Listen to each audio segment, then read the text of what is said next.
Bem-vindos a mais um vídeo da nossa série sobre epidemiologia clínica. Se você se interessa pelo assunto, eu te convido a assistir a série completa. Eu vou deixar o link para a série então aqui no card e também aqui embaixo na descrição do vídeo. Hoje nós vamos mudar um pouquinho o nosso foco, saindo um pouco de validade de um teste diagnóstico, para que nós possamos começar a conversar sobre a repetibilidade de um teste diagnóstico. A validade, como nós já aprendemos, é uma importante característica dos testes diagnósticos, porque nos diz o quanto o resultado que nós obtemos através do nosso teste é próximo, é similar ao resultado que nós teríamos obtido caso nós tivéssemos medido a doença usando o nosso teste padrão ouro. Mas uma outra propriedade também importante dos testes diagnósticos é a sua repetibilidade, ou seja, a tendência do teste de dar o mesmo resultado quando realizado sob as mesmas condições. E nós podemos conversar sobre repetibilidade em 3 níveis diferentes. O primeiro deles é a repetibilidade intra-avaliador. Para que nós possamos entender isso, é mais fácil nós pensarmos em um exemplo. Vamos pensar que o nosso teste diagnóstico é obtido através da avaliação de uma imagem. Então, o paciente faz um exame de imagem, o avaliador avalia aquela imagem e emite um laudo, dizendo se há indicação de presença ou não de doença. Vamos supor que o nosso avaliador avalie a mesma imagem hoje e daqui a uma semana.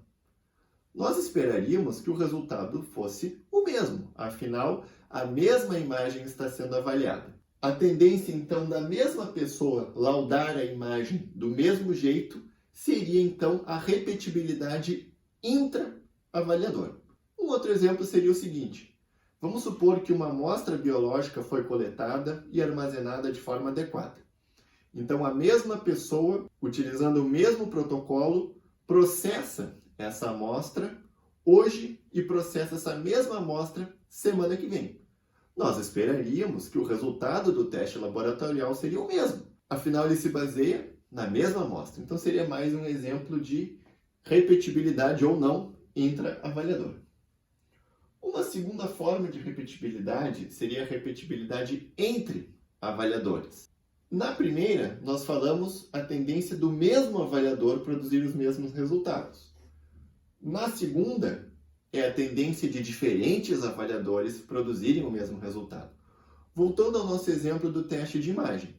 Se nós temos a mesma imagem avaliada por 2 pessoas diferentes, mas as 2 pessoas treinadas, nós esperaríamos que essas 2 pessoas laudariam a imagem da mesma forma. Então, seria a questão de repetibilidade entre observadores.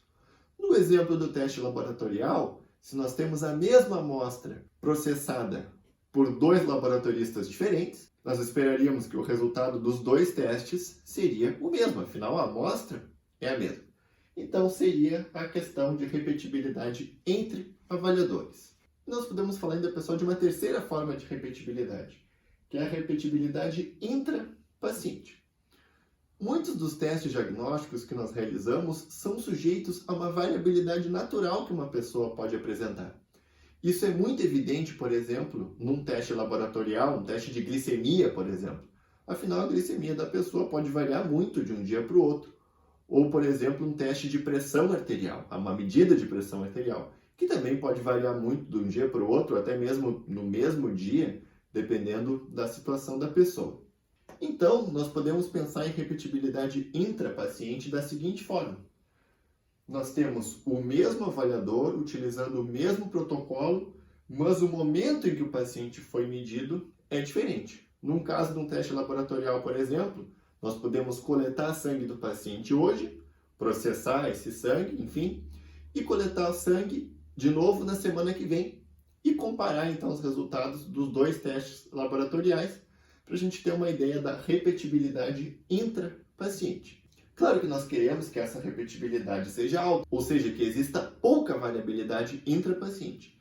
E uma forma de fazer isso são justamente as recomendações que as pessoas costumam receber quando vão realizar, por exemplo, um teste de sangue, questões como jejum ou medida de pressão arterial, por exemplo, ficar determinado tempo em repouso, tudo isso para reduzir o máximo possível a variabilidade intrapaciente ou, equivalentemente, aumentar a repetibilidade intrapaciente.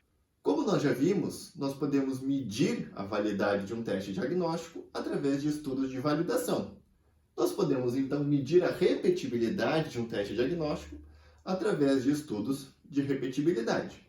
Estudos de repetibilidade, na sua forma mais simples, podem ser representados genericamente através de uma tabela 2x2 como essa aqui, em que nós temos o resultado da medida 1, que indicou presença ou ausência de doença, e o resultado da medida 2, que indicou presença ou ausência de doença. E nós vamos comparar, então, os resultados dessas duas medidas para que nós possamos quantificar a repetibilidade de um teste diagnóstico. Aqui, pessoal, a palavra medida é uma palavra bastante genérica, que vai ter um significado diferente, dependendo do tipo de repetibilidade da qual nós estamos falando. Vamos ver isso, então, tentando interpretar essa tabela 2x2. Vamos olhar primeiro aqui para a casela que eu estou chamando de A, que corresponde à situação em que a medida 1 indicou presença de doença e a medida 2 também indicou presença de doença. Então, nós tivemos uma concordância entre as duas medidas, ambas indicando presença de doença. Se nós estivermos falando de repetibilidade intra-avaliador, a medida 1 vai ser a avaliação feita pelo avaliador no momento 1, seja esse momento qual for, e a medida 2 é o resultado produzido pelo mesmo avaliador em uma situação posterior que nós estamos chamando genericamente de situação 2. Pode ser um intervalo de tempo de um dia, de uma semana, vai depender do interesse do estudo em questão. Falando agora da casela B, pessoal. A casela B é uma situação em que houve discordância entre as medidas. Na medida 1, não houve indicação de presença de doença, mas na medida 2, houve.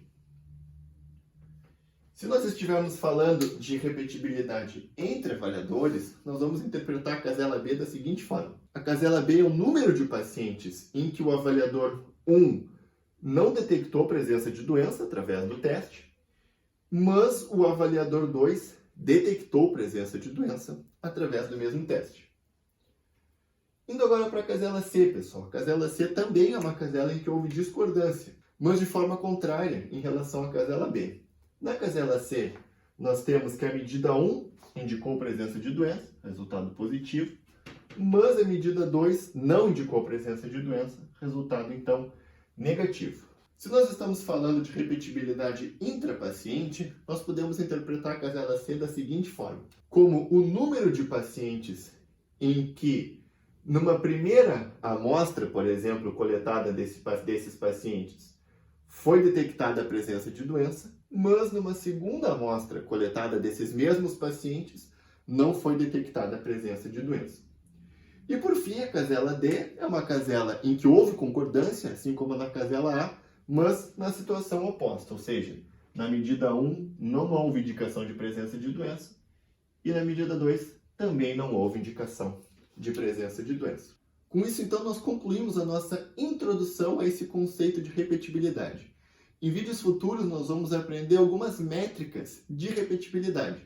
Assim como no caso da validade, em que nós aprendemos uma série de números que nós podemos calcular para quantificar a validade de um teste, nós também vamos aprender alguns números que nós podemos calcular para quantificar a repetibilidade de um teste. Espero que a explicação tenha ficado clara. E se esse vídeo te ajudou de alguma forma, eu te convido então a deixar um curtir aqui no vídeo. E se você se interessa por epidemiologia, te convido também a se inscrever no meu canal. Nos vemos então nos próximos vídeos sobre repetibilidade de um teste diagnóstico. Até lá!